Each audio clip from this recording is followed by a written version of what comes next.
नमस्ते, मैं Kumar Utpal Limca book of world record holder 30 पुस्तकों के लेखक। आज मैं शुरू करने जा रहा हूँ चंपारण सत्याग्रही। चंपारण सत्याग्रही में कौन कौन से लोग प्रमुख भूमिका निभाए। गांधी जी तो लीडर थे, लेकिन उनके सहयोगी कौन कौन थे। बिहार से कितने लोग थे। कहने का मतलब है कि बिहार के प्रमुख लोगों में से कौन कौन से थे। दूसरी बात है, कौन कौन से वकील थे। जैसे आपको मैं बता रहा हूं कि मोतिहारी के वकील समूह थे, मुजफ्फरपुर के वकील समूह थे और पटना के वकील समूह थे। तो कहाँ कहाँ के वकील समूह या प्रमुख व्यक्ति थे, यह हमको आपको डेटाबेस और उनके बारे में बताऊंगा। उनके व्यक्तित्व, कृतित्व और वक्तृत्व के बारे में भी चर्चा करूंगा। इसके बाद मैं बतलाऊंगा कि हमारे देश से भी बहुत सारे लोग आए और इस चंपारण सत्याग्रह में बहुत प्रमुख भूमिका निभाई।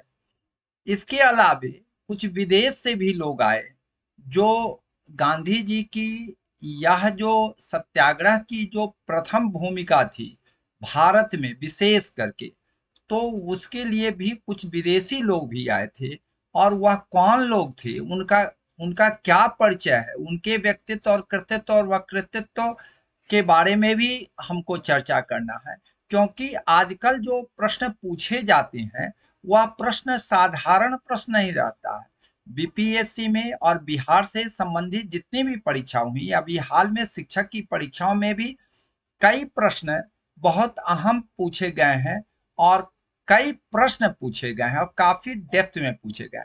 तो मेरे वीडियोस के साथ आप बने रहेंगे तो मुझे पूरी उम्मीद है कि बीपीएससी क्या, यूपीएससी में भी आप सफलता की परचम लहराएंगे।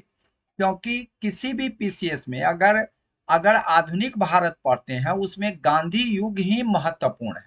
और 1917 से 1948 तक गांधी युग महत्वपूर्ण रहा है और उसके बाद भी आज भी उनकी प्रासंगिकता है। आज भी वह काफी महत्वपूर्ण है, उनके दिशा निर्देश पर ही देश चल रहा है। तो और हमारे लिए बहुत ही श्रद्धेय है।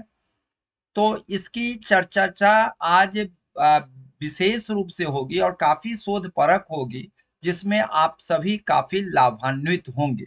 मैं इस जो चंपारण सत्याग्रह है उसमें एक स्वतंत्रता सेनानी है, काफी हमारे आराध्य हैं, काफी हमारे श्रद्धेय हैं, और वह है स्वर्गीय धनुषधारी सिंह जी।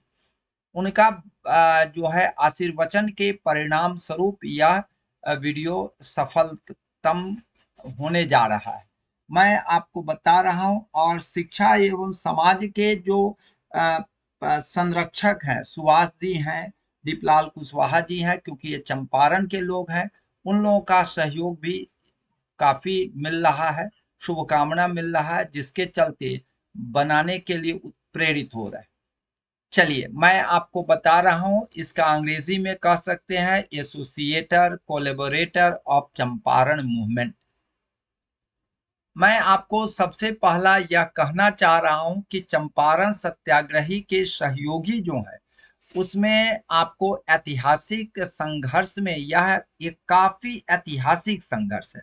और यह चंपारण सत्याग्रह एक सत्याग्रह तो है ही, साथ साथ यह सत्य और अहिंसा के साथ साथ सत्य के द्वारा जो आग्रह किया जा रहा है उसका परिणाम काफी सृजनात्मक आया है, धनात्मक आया है। इसलिए गांधी जी ही नहीं, पूरे देश के लिए एक प्रेरणा स्रोत के रूप में यह काम करता रहा और गांधी जी इसी पर वो अपने जीवन को चलाते रहे और हम लोगों को लाभान्वित करते रहे।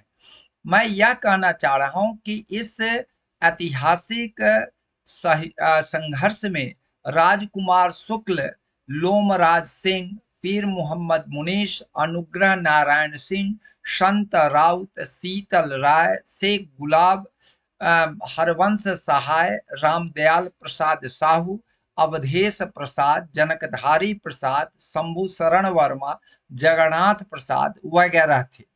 मैं आपको आज जो प्रमुख व्यक्ति है जिनके बारे में परीक्षाओं में पूछे जाते हैं और हाल में इसका परिचय आपको मिल गया होगा, जो अभी शिक्षक की नियुक्ति बीपीएससी से जो होने जा रही है उसके परीक्षाओं से आप अवगत हो गए होंगे कि यह वीडियो काफी आपको लाभान्वित करेगा, काफी शोधपरक है और काफी लोगों का सहयोग और बहुत सारी किताबों का आपको संपर्क करके मैंने यह बनाया हूँ।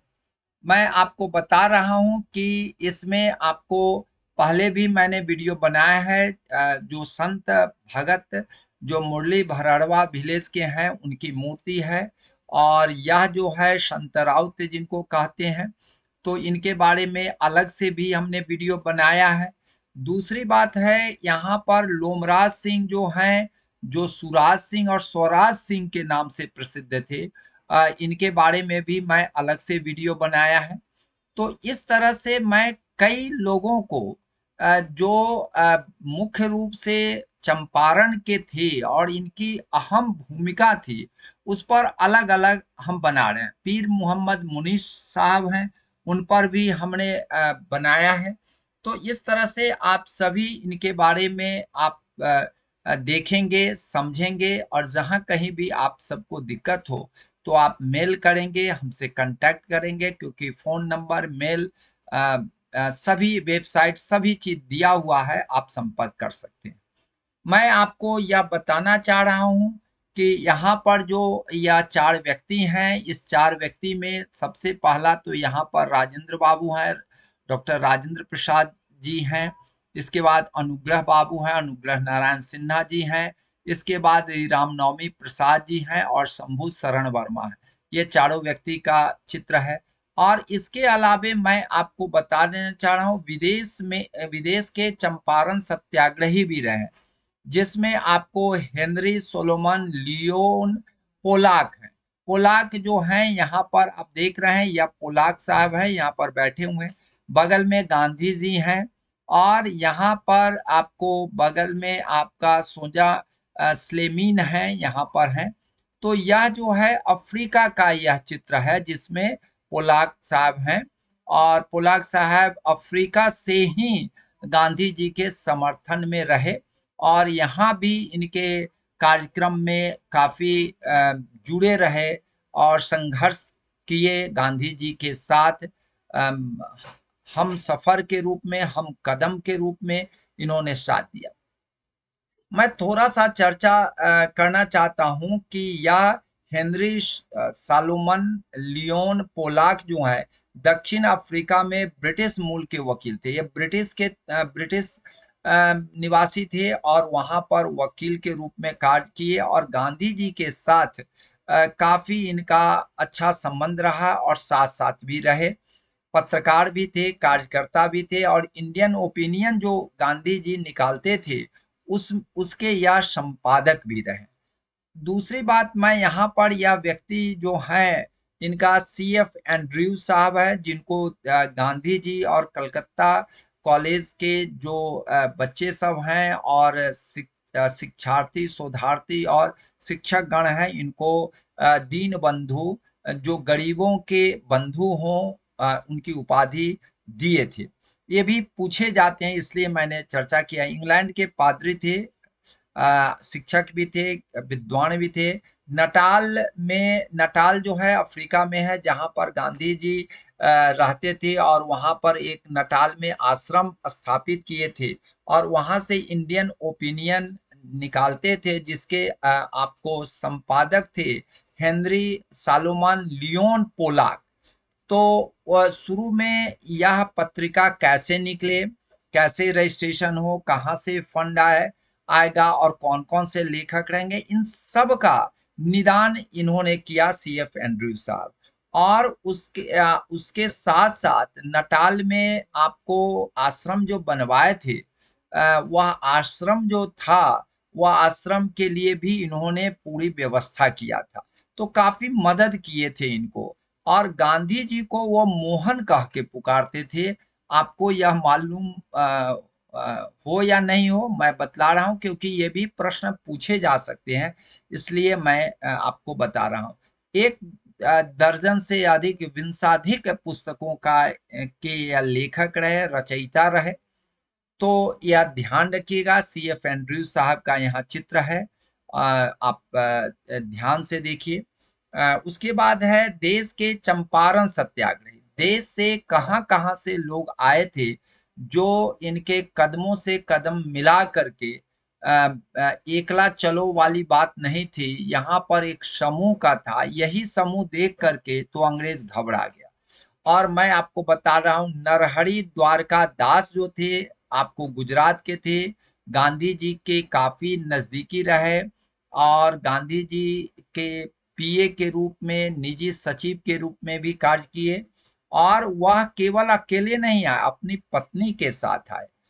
मैं आपको बता रहा हूँ, नरहरि द्वारका दास। इनका जन्म जो है 7 अक्टूबर 1891 में गुजरात के अहमदाबाद में हुआ। साबरमती आश्रम के राष्ट्रीय शाला में काका कालेलकर एवं मसरूवाला के साथ अध्यापक के रूप में कार्य किए। इसको ध्यान में रखिएगा। मैं यह बता रहा हूँ, काका कालेलकर जो मंडल आयोग जो है, मंडल आयोग से पहले या प्रथम आयोग के अध्यक्ष काका कालेलकर थे, गांधीवादी थे। ध्यान रखिएगा आप लोग। मैं आपको बता रहा हूं, गांधी जी अपने वसीयत में इनको एवं महादेव भाई देसाई को ट्रस्टी नियुक्त किया था। मैं आपको बता रहा हूं, आगा खां महल से छूटने के बाद कुछ दिन निजी सचिव भी रहे। पुस्तक लेखन तो कई किए, जिसमें मानव अर्थशास्त्र, महादेव भाई देसाई, वल्लभ भाई पटेल और आपको अन्य कई लोगों की व्यक्तित्व, कृतित्व और वक्तृत्व पर भी लिखे हैं। कस्तूरबा गांधी भी इस आंदोलन में रही, गांधी जी का साथ देने के लिए। आचार्य जेबी कृपलानी, भले ही वह मुजफ्फरपुर में आप कॉलेज के वह प्राध्यापक थे, लेकिन वह रहने वाले जो थे सिंध के, और सिंध से हैदराबाद आए और हैदराबाद से वह बिहार को अपने कर्म भूमि और धरती के रूप में माना। और आपको बता देते हैं, यह आचार्य जेबी कृपलानी हम लोगों के घर पर भी गए, क्योंकि यह हम लोगों के डिस्ट्रिक्ट से, हम लोगों के ही जिला से यह खड़े होते थे। और सीतामढ़ी से एक बार नहीं, दो दो बार यह खड़े हुए, जबकि ये मुजफ्फरपुर में यह रहते थे। मैं आपको बता रहा हूँ, भूतपूर्व काउंसलर गोरखपुर के विंध्यवासिनी प्रसाद जी हैं। महादेव भाई देसाई हैं, जो इनके 1942 तक इनके निजी सचिव रहे। उनकी पत्नी भी इसमें आई हुई थी। मैं आपको बता रहा हूं, पूर्वी चंपारण के ढाका में जिला मुख्यालय से 30 किलोमीटर पूरब में बरहड़वा लखनसेन में बुनियादी विद्यालय स्थापित, गांधी जी के अच्छे शिक्षकों की भर्ती और की थी, जिसमें बंबई के डॉक्टर श्रीमान गोखले और श्रीमती गोखले भी थे। और इनके छोटे बेटे देवदास भी यहाँ पर आके पढ़ाते थे, जो आज भी वहाँ पर आपको बता देते हैं, आज भी वहाँ पर पठन पाठन होता है। पुराने जो घर बनाए गए थे, वह घर आज भी है, लेकिन नए बिल्डिंग बन गया है। संजोग से मेरे ग्रामीण भाई उसमें एक शिक्षक है, वो पूरी हाल अभी बताया था कि अभी भी वह बहुत बढ़िया से काम कर रहा है। यह बुनियादी स्कूल था, बेसिक स्कूल था, जो कंसेप्ट आज भी चल रहा है गांधी जी का। मैं आपको बता रहा हूँ, किसानों के बातों को लिपिबद्ध करने वाले प्रखर व्यक्ति में से कौन कौन है। देखिए, केवल बात बनाने से नहीं होता। गांधी जी बहुत ही यथार्थवादी आपको राजनेता थे। वह सब चीज को वक्तव्य से नहीं, लिखन पर विश्वास करते थे, लिखने पर। तो राजेंद्र बाबू को वकील बाबू ब्रजकिशोर बाबू को और भूतपूर्व काउंसलर गोरखपुर से आए विंध्यवासिनी प्रसाद जी, इस जितने भी आपको किसान थे, उस सभी किसानों को के वक्तव्यों को लिखा और उनसे आपको सिग्नेचर करवाया। यह बहुत बड़ी दस्तावेज है, उस पर तो जितनी शोध होनी चाहिए उस समय की, आप देखेंगे उस दस्तावेज को देखेंगे तो आपको बहुत ही आश्चर्य लगेगा कि 99% लोग अंगूठा छाप थे। और उस स्थिति में भी अंग्रेज से कुछ लोग डरे भी हुए थे, लेकिन अपने वक्तव्य को देने में पीछे नहीं हटे। तो यह सब लिपिबद्ध है, ऐसा नहीं है कि उसमें एडल्ट्रेशन हुआ है, उसमें कोई चेंजिंग हुआ है। पटना के सहयोगी वकील में ब्रजकिशोर बाबू थे, ब्रजकिशोर प्रसाद, जो जेपी के ससुर थे। इनकी बेटी प्रभावती जी थी, राजेंद्र प्रसाद जी थे और मजहरूल हक थे। यह तीनों नामी वकील थे, इन लोगों का काफी सहयोग रहा। मुजफ्फरपुर के सहयोगी वकील में सूरज बल प्रसाद, गया प्रसाद सिंह, रामनवमी प्रसाद, धरणीधर बाबू वगैरह थे। देखिए यह ब्रजकिशोर प्रसाद जी हैं, यहाँ पर आप देख रहे हैं, नामी वकील थे और इन्होंने ही लखनऊ अधिवेशन में शुक्ल जी को लेकर के गए थे और काफी परिचय किए, गांधी जी से वार्तालाप हुई और गांधी जी के पीछे पड़ गए शुक्ल जी और वही बाद में बुला के लाए थे। तो इनका बहुत बड़ा अहम रोल था, इसको ध्यान में रखिएगा। मोतिहारी के सहयोगी वकील, आ, भले ही आपको मैं यहाँ दिखा दे रहा हूँ, ब्रजकिशोर बाबू साथ में गए थे लखनऊ अधिवेशन में शुक्ल जी वगैरह सबको ले करके, लेकिन मुख्य रूप से कंसेप्ट देने वाले जो थे यह वकील हैं आपको मोतिहारी के सहयोगी वकील है गोरख प्रसाद जी। यहाँ पर आप देख रहे हैं गोरख प्रसाद जी हैं, आपको इनको ध्यान रखिएगा। मोतिहारी में गांधी जी आए थे तो इन्हीं के घर पर ठहरे थे, आपको यह जानकारी होनी चाहिए। बीच में बैठे हैं धरणीधर बाबू हैं और यह जो है ब्रजकिशोर प्रसाद जी यहाँ पर बगल में बैठे हुए। या आपको बता रहे हैं बिहार स्टेट आर्काइव स्रोत से यह लिया गया है। यह बहुत ही माने समझिए कि प्रेरक व्यक्तित्व हैं हम सबके। उसके बाद मैं बता रहा हूँ महादेव भाई देसाई और उनकी पत्नी भी थी। महादेव हीरा भाई देसाई जो हैं इस ये भी सम्मिलित थे, क्योंकि यही इनके आपको निजी सचिव थे। मैं आपको बता रहा हूँ 1942 तक, जब तक माने जब तक ये जिंदा रहे, 1942 में यह मर गए, तो 1942 के बाद कई लोग हुए हैं, सचिव हुए हैं, जिसमें प्यारे लाल जी भी हुए हैं, अन्य कई भी हुए हैं। इसमें आपको मैंने बताया भी था कि आपको नरहरि द्वारका दास भी कुछ दिन रहे हैं, तो कई पीए रहे हैं। और लेकिन यह सबसे अधिक समय तक यह रहे हैं महादेव भाई देसाई। 1 जनवरी 1892 में इनका जन्म होता है, मृत्यु 15 अगस्त 1942 का हुआ। वे राष्ट्रपिता महात्मा गांधी के सबसे विश्वसनीय सचिव में से थे। मैं आपको बता रहा हूँ आज एक वीडियो और भी मैं आपको प्रेषित करने जा रहा हूँ कि गांधी जी के कौन कौन से सचिव थे। तो उनके 4 सचिव मुख्य रूप से हुए हैं और चारों के बारे में, उनके व्यक्तित्व, कृतित्व और वक्तृत्व पर चर्चा करेंगे। और चिकित्सक, निजी चिकित्सक कौन थी, उनके डॉक्टर, उनके बारे में भी हम आपको बताएंगे अगले वीडियो में। तो ये राष्ट्रपिता महात्मा गांधी के तो निजी सचिव के साथ साथ या चंपारण सत्याग्रह में साय के साथ इनके गांधी जी के साथ रहे, बारदोली सत्याग्रह में भी रहे, नमक सत्याग्रह में भी भाग लिया।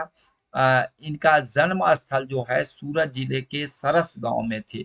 जिस तरह से गांव सरस था, व्यक्तित्व भी सरस था। इनके पिता हरि भाई देसाई अध्यापक थे। वे गणित, रामायण, महाभारत, गीता जैसे ग्रंथों के प्रेमी थे। बाद में वे अहमदाबाद में महिला प्रशिक्षण महाविद्यालय के प्राचार्य बने। पिता के गुणों का महादेव भाई पर पूरा प्रभाव पड़ा। उन्होंने मुंबई में उच्च शिक्षा पाई और 1913 में कानून की डिग्री ली।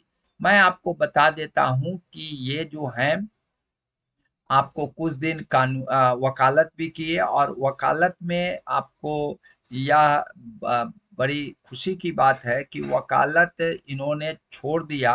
और छोड़ दिया सो नरहरि द्वारका दास और ये अपने खुद दोनों वकील रहे, लेकिन इन्होंने दोनों आदमी वकालत छोड़ दिया और कुछ दिन तो सरकारी बैंक में भी काम करते रहे, लेकिन वहां की गड़बड़ी और अनियमितताओं को देख करके वो भी नौकरी छोड़ दिए।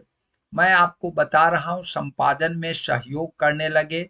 आपको इंडिपेंडेंट जो मोतीलाल नेहरू जी निकालते थे इलाहाबाद में से, तो उनका सहयोग किए। जेल की सजा भी उनको हुई। 1923 में अहमदाबाद वापस चले गए और गांधी जी के पत्र नवजीवन का संपादन करें।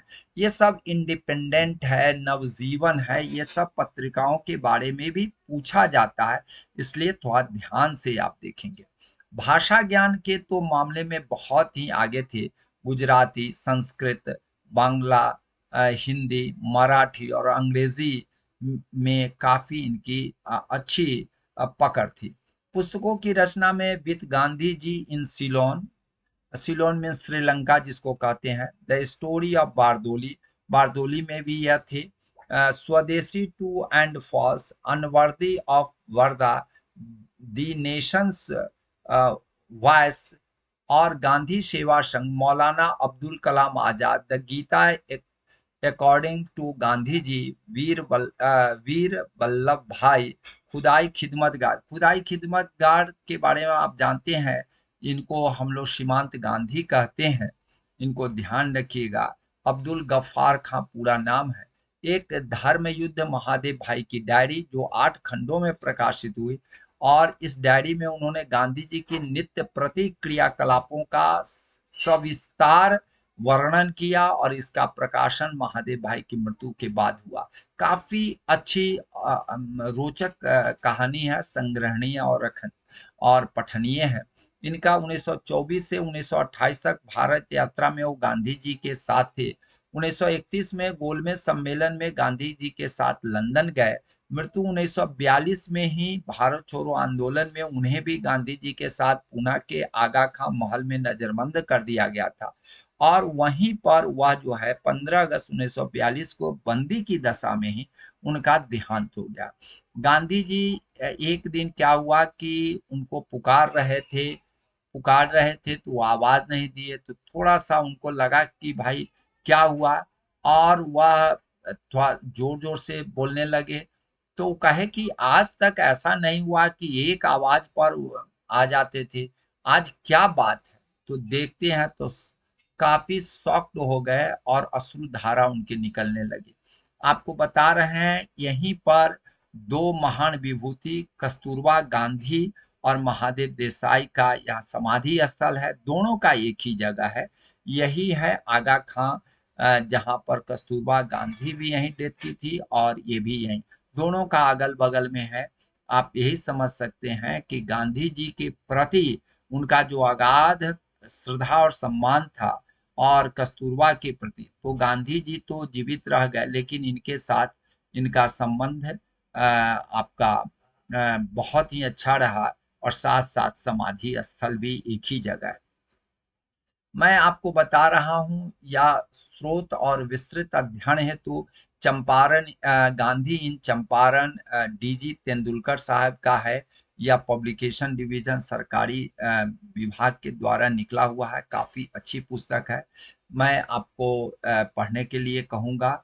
सत्याग्रह इन चंपारण डॉक्टर राजेंद्र प्रसाद जी का है। कई किताबें हैं इनकी, जिसमें गांधी जी की देन है, महात्मा गांधी और बिहार कुछ संस्मरण, Mahatma Gandhi and Bihar some reminiscences, Rajendra Prasad ji का है। गूगल है, Champaran indigo peasants speak to Gandhi, Shahid Amin की अच्छी किताब आई है। गांधी जी की संपूर्ण चंपारण यात्रा, अपनी आत्मकथा सत्य के प्रयोग, गांधी जी का एक्सपेरिमेंट विथ ट्रूथ जिसको कहते हैं, उसमें गांधी जी ने चंपारण के बारे में बहुत कुछ लिखा है। उसके 5वें भाग के 12वें अध्याय में नील का दाग में वर्णित है। Champaran and Gandhi peasants and Indian politics, Jacques Pouchepadass का है। गांधी इन चंपारण डीजी तेंदुलकर का। यह सब पुस्तक पठनीय है और संग्रहणीय है, और इससे आप स्रोत और विस्तृत अध्ययन प्राप्त कर सकते हैं। जय हिंद, जय भारत।